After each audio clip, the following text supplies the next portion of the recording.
And we are now live. Hello, everyone. My name is John Klinghammer for the Kansas City Symphony Musicians, and we are once again live on Instagram talking to a member of the orchestra.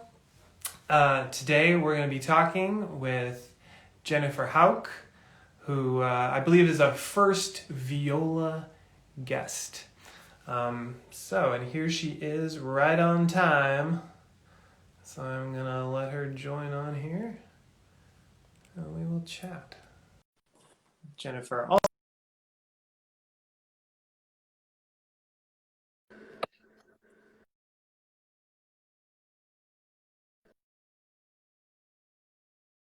to make the magic of the internet happen. Oh, I hear you. There you are. Yay! Hello. Hello. How are you doing? I'm good. How are you? I'm lovely. Fantastic. It's snowing outside, or it was, which is. Love it. But you do you love it? Love it. It makes my dogs. But Yes. I like the snow also. I gotcha. All right. Well, that's cool. All right. Your connection is a little funky. Okay. I'm crossing my fingers. I took it off Let's see. the internet. Is that better? Maybe. Let's give it a second. See if it might be better. Yeah. Better? Well, we've got like a lag with the sound. We've got a lag with the sound and the video, and you're kind of pixelated a little bit. Okay. Is there better? Have better signal? What? You're lagging. I could go right next to the router, maybe.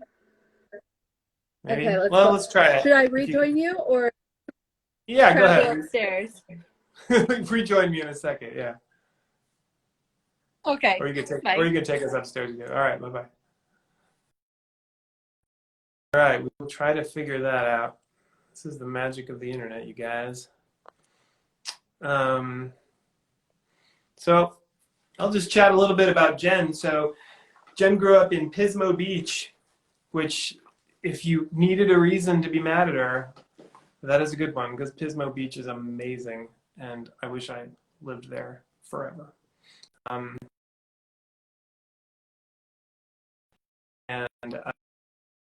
Viola at age 19, I believe. So we'll chat with her a little bit about that. And let's see.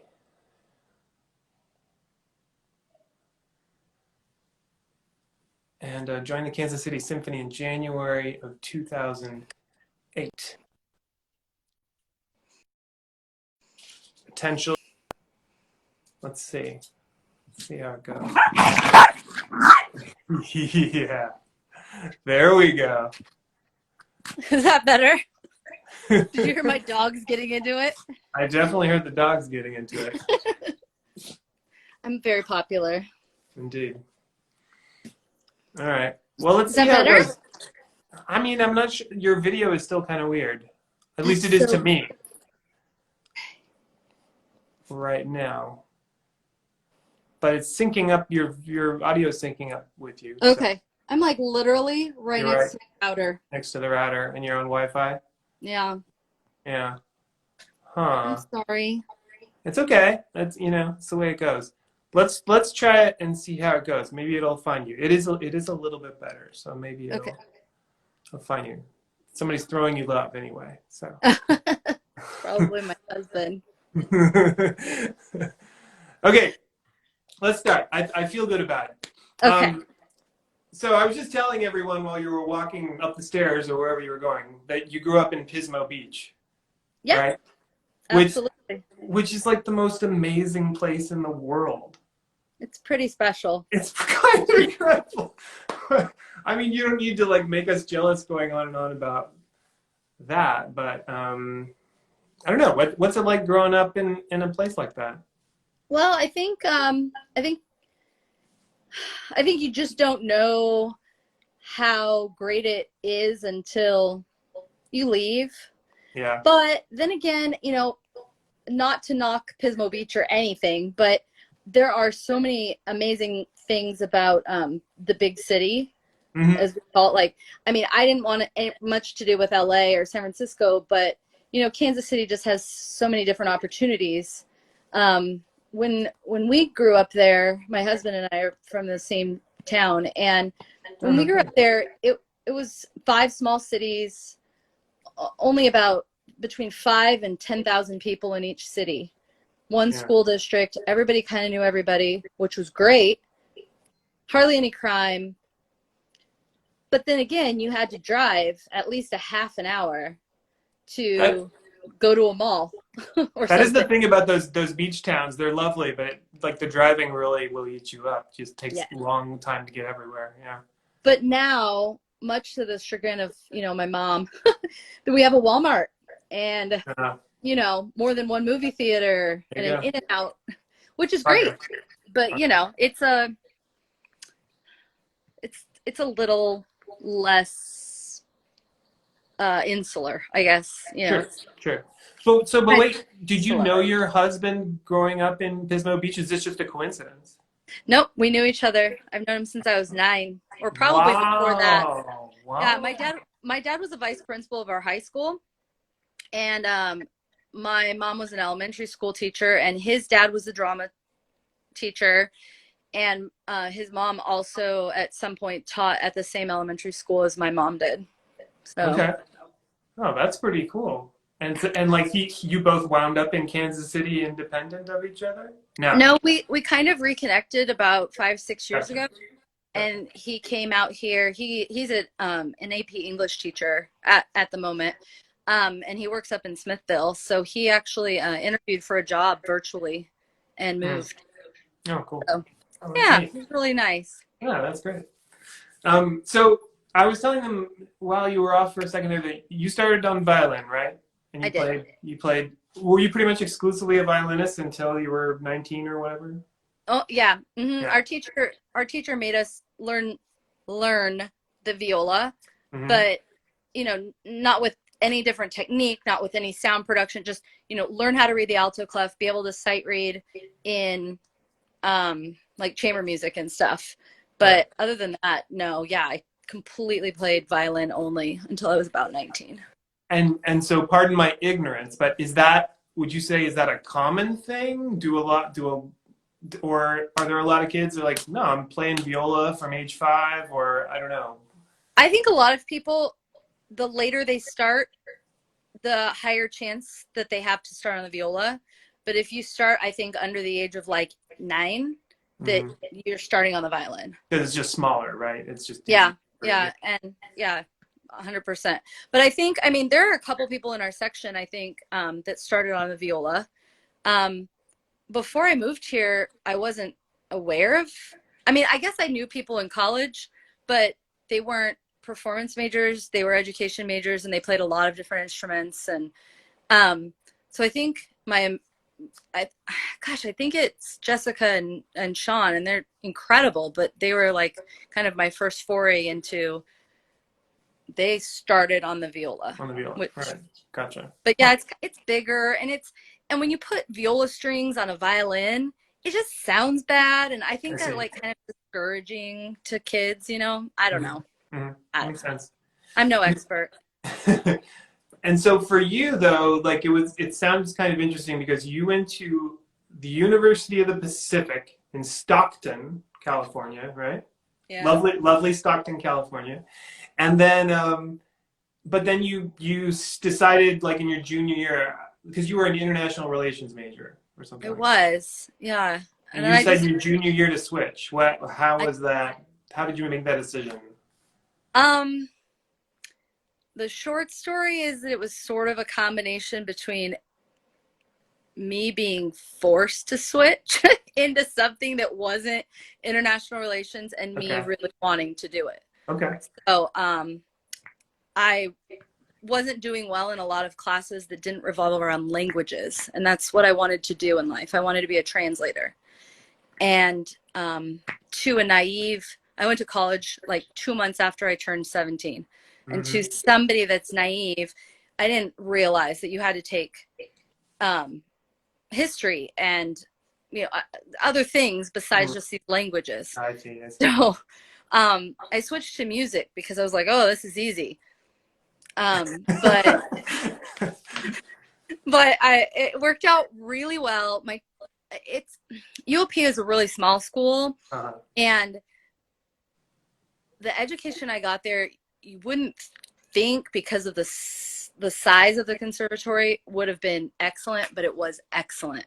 I got to participate. Dave Brubeck, Oh the yeah. jazz composer, was taught there, Okay. and I went there.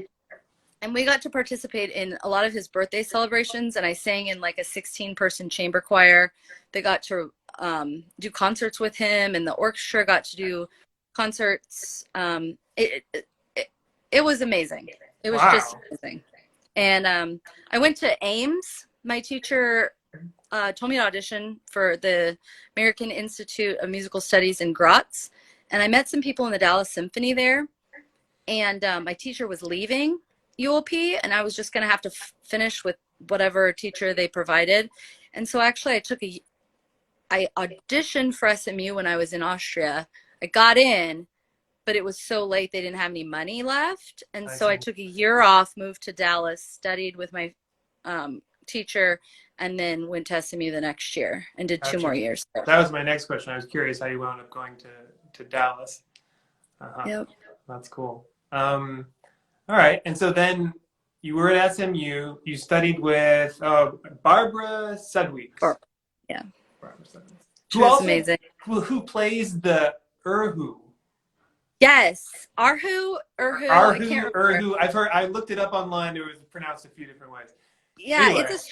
it's a stringed instrument that has, I believe, two sets of strings, Uh, and the bow goes in between them oh, and cool. doesn't actually lose contact. It's really cool. I don't know much about it. I know Yeah. that she is very humble, but I Uh, believe she speaks fluent Mandarin, or okay. yeah, Mandarin. And she's soloed in China so Okay. many times, Right. and yeah, she's That's kind of fun. unbelievable. That's kind of fun. Do you play any? Do you play any second instruments, Jennifer?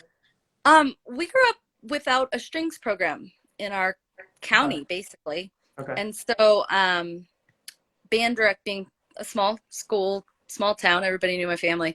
They figured out I could read music. So the band director gave me a different instrument every single year. So I'm Wow. like basically proficient at every instrument except for trombone and tuba. So can you play Yeah, the clarinet? I own a clarinet. How Doris actually did I has it. not know this? Doris actually has it because it's not anything special, but her son used it, I think, for a while, so that they didn't have to rent one or something. Cool. But yeah, I played, I think, French horn and oboe, probably the best out of all of them. Mhm. But we just had a small band and a small choir, and so they're like, here, play this instrument. Here ULP did that randomly. They gave me a bassoon to take home over the summer because they needed a second bassoon in the Gotcha. band. And so they were like, here, learn the bassoon. We'll That's give you really funny. lessons. We'll let you make reeds. I was like, what? Yeah, that's really funny. You know, the fact that you're the best at oboe and French horn really speaks highly of your musical skill. Like, those are the hardest instruments in the orchestra, I feel like, I'm practically. not saying I'm good at it. I feel their pain though. I'm good I, enough to know to know that it's you very hard. you respect it. I feel like there's a pandemic video in here somewhere with That'd be you really, on yeah, like oboe. maybe Allison could, or Christina could make me some reeds, because Sharing is I don't caring. know, sharing is very much so. Hey, you know, we have a really important question here from Catherine Siochi. She wants to Oh know no. why is harp the best instrument in the orchestra? The same reason why I asked you why viola is, because harp is amazing. I mean, And I harp is love it. hey, And harp's I've learned so much. I played our small chamber groups that we've been playing outside with the mobile music box. yeah. She's she's a part of our group. And it's been so much fun. like Yeah. just figuring out all the intricacies of the harp. I mean, I don't know anything about it, but now I know so much more. And the weird trivia. Did you know that when the wind blows in the Webster garage where we are rehearsing, it makes the harp play? I Because only know that because somebody posted it on Instagram. Oh, I think I did. It might have been you. Okay. That's pretty fun though. Yeah. Your group, you guys that's a really, like, you guys lucked out with the instrumentation, I feel like. Like flute, harp, and string quartet is an awesome little chamber ensemble. We also lucked out because we had a lot of arrangements for string quartet, and Kayla was just like, she plays flute, and she was just like, I'll just play. It's fine. I got this. And Catherine just took the piano part and was like, no problem. No problem. Well, that's handy. I'm like, I don't know this is bass clef. Yeah. So we literally, with Betty Chen is in our group, and we would literally like mention in passing to Sean that it would be cool if we had an arrangement of whatever for violin, bassoon, clarinet, and cello. And like 2 days later, he's emailing it to us. Like, hey, does this work? Like, 14 minutes later, you have a voice memo on your phone. Ridiculous. That's great. Some people are very, very talented. Very. Cool. Well, what else was I going to ask you about? I was curious. You went to a few summer festivals. You mentioned Ames and Verbier as well. I think summer festivals are a funny thing because I think for us, especially for musicians that maybe came from smaller places, like some musicians grow up in like Houston, Texas, or New York City, and they're exposed to really great music all the time, but not everybody has that experience. So a lot of times you go away to a music festival, it's like the first time you're really in, like, I don't know. It's a transformative experience for a lot of people. Was it like that for you? Yes, absolutely. I loved it. I was fortunate because my mom was a music minor. She played piano, and she always played great recordings, and the house was always full of classical music. But apart from once a year playing in Allstate, I mean, I did the Disney National Youth Orchestra when I was 12, and then I did like All-State Orchestra in California, which is incredible. California, just with San Francisco and LA, it was just like, whoa, where are all these people coming from? And Suzuki Institutes. But really, when I went to Ames and Row, National Repertory Orchestra, that's in Breckenridge. I mean, I know you know, but I don't know who else on here. Being forced to learn 2 different full programs per week. I mean, I had 4 solid summers of that. 3 within actually 5 Ames, 3 with NRO, 1 with National Orchestral Institute, and 1 with Verbier. It was years before I had to, apart from a modern piece or 2, it was years before I had to sit down and learn a piece in the symphony here because I had played it. Did you play it all? Yeah. It was unbelievable. I had no idea what playing in a symphony of that quality was like. It was mind blowing. Right. It was so cool. Yeah. I didn't really know why I was there either for a while. What is it? But I think what a lot of people, I mean, there's a lot of people watching now who I think are musicians, but what a lot of people don't realize who aren't musicians is that if you're in school, even at a really great music school, I guess it's different for strings. If you're a wind player, you don't get the opportunity to play in an orchestra that much. Right. Because there's like, I guess for you, you probably played in the orchestra the whole time or whatever. Yeah, but I had a lot of friends that were wind players, and they had to rotate. I think it was better because it wasn't huge and there was one orchestra. But there were people that didn't get to play an orchestra every year. Right. Yeah, you get your master's degree and you played in the orchestra like twice in 2 years. Yeah. You don't know any repertoire at all. It's really something. But then you go to these summer festivals and it's like 8 weeks, like every day. Yeah. And you end up like crying in the dark closet Yeah, or just being like, I don't know what's going on. absolutely. You also learn to sight read really well because there's no possible way that you can survive without being able to sight read well at these type of festivals. And you come out of it just being like, huh, how did How did I learn to do this? Yeah, yeah, for sure. which is helpful, which is really helpful in uh, with your job, like just normal everyday living Right. too. Yeah. So. Yeah, absolutely. Yeah, with the job, it's really, I mean, hard music is challenging, but it's really more about the volume of Yes. stuff coming at you all the time and being able to manage it. It's like Yes. And you also learn to manage your emotions too. So if something's super hard, you have to, I mean, you have to like not freak out, or else you're freaking out and not actually accomplishing the task that you're supposed to be accomplishing. Right. So yeah, you have to like keep it in check. True. And for like somebody who's 20 years old, 22 years old, that's hard. Like that's not easy. So That's like a grown-up skill. yeah, very adulting, very hard. That is adulting. So, I saw on your bio on the Kansas City Symphony page, there's a thing in there about determination. And you probably don't remember because you answered these questions like a few years ago. But I'm curious. I mean, forget about it if you can't think of anything. But I'm curious. You mentioned it as just something that was really important to you in your career. Is there anything specific like that you feel, I don't know, that allowed you to be successful because of certain level of determination, or what does determination mean to you? Or Oh gosh. Well, I don't know what I said, but I feel like there's so many, especially now, like my teacher always said, well, back in my day there just wasn't as much competition.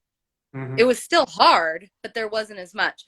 And I'm like, whatever, that's totally, and now I totally feel that way. I was like, well, seeing what's going on right now, like I feel like maybe there wasn't as much competition when back in your day.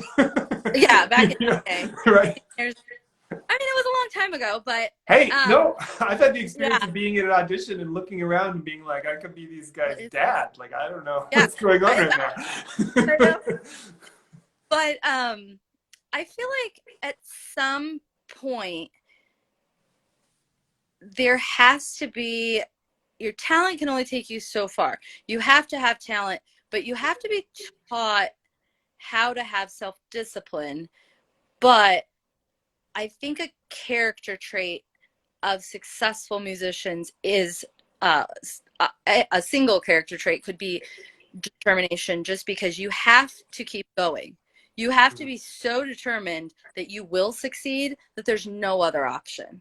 Because in reality, I read something, it's like 2% of everybody that graduates with a performance degree has a job or something. It's something ridiculous. And you just can't give up. Right. I mean, at some point you have to fish or cut bait, but up until then, you can't give up. And if you give up, somebody else somewhere else is not giving up. Right. They will win. There's a certain level of like believing in yourself, even when you think you're like, I don't really know what I'm doing, but I'm going to grind this out. I'm going to make it work. Right. Yeah. So I don't know what I wrote back then, but that's sort of what it was. That's all right. I'm sorry to spring that on you. I thought it was interesting. You say you like traveling a lot. I do. You've been around a lot.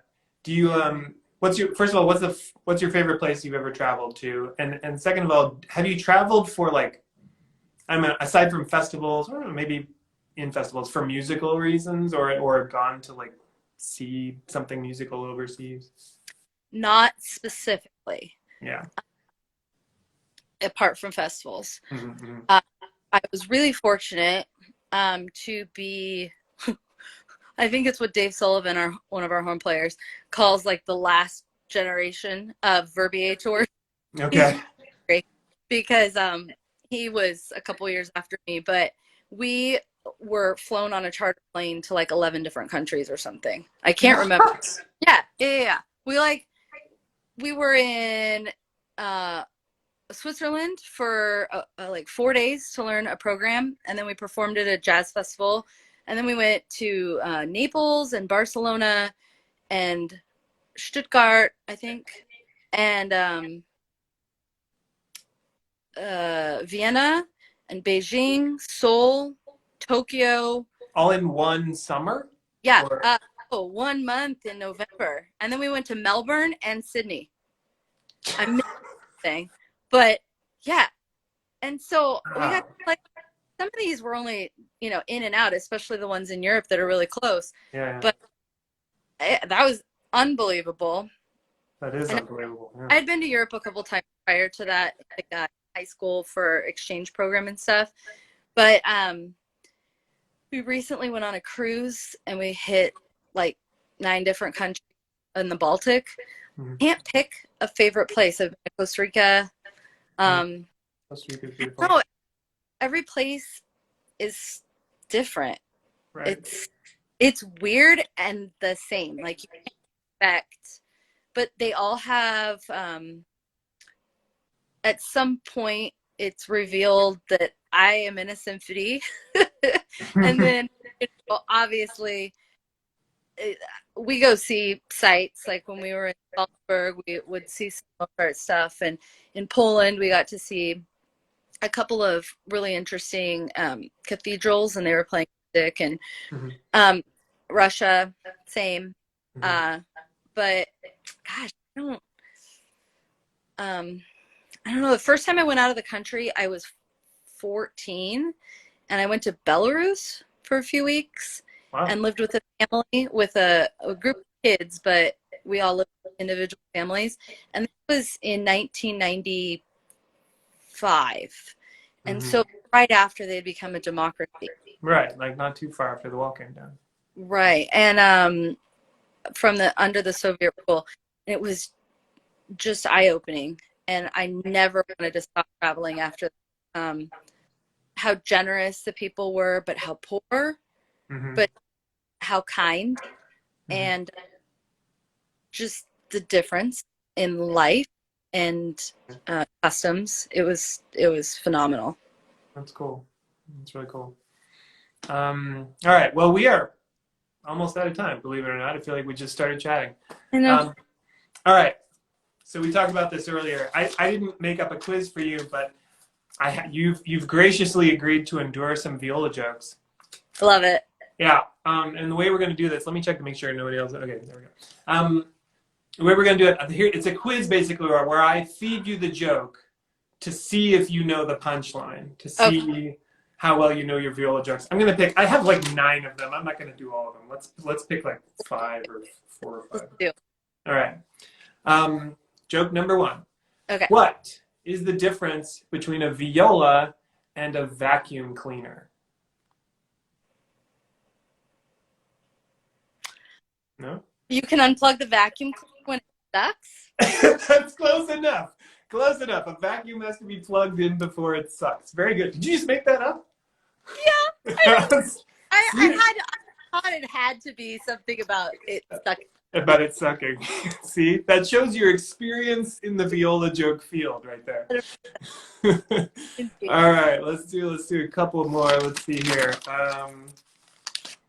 Why do so many people take an instant dislike to the viola? That seems harsh, but why do so many people take an instant dislike to the viola? Because they're jealous? That's maybe it. It says here because it saves time. Oh.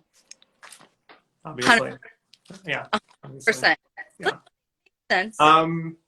What? And please, disclaimer for everyone watching at home.